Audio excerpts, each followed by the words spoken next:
Here's the 04 XB12R. It's a gutted muffler, powder coated black.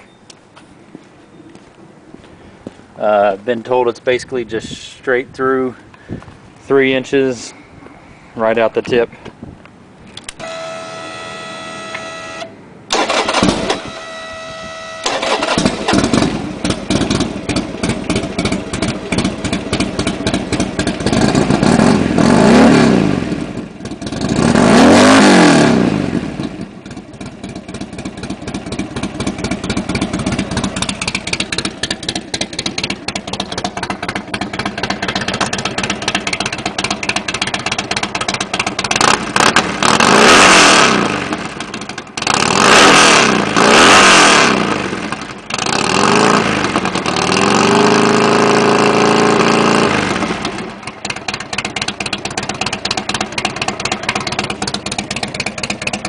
So maybe that'll give you an idea. That was $5 grand and $3 grand.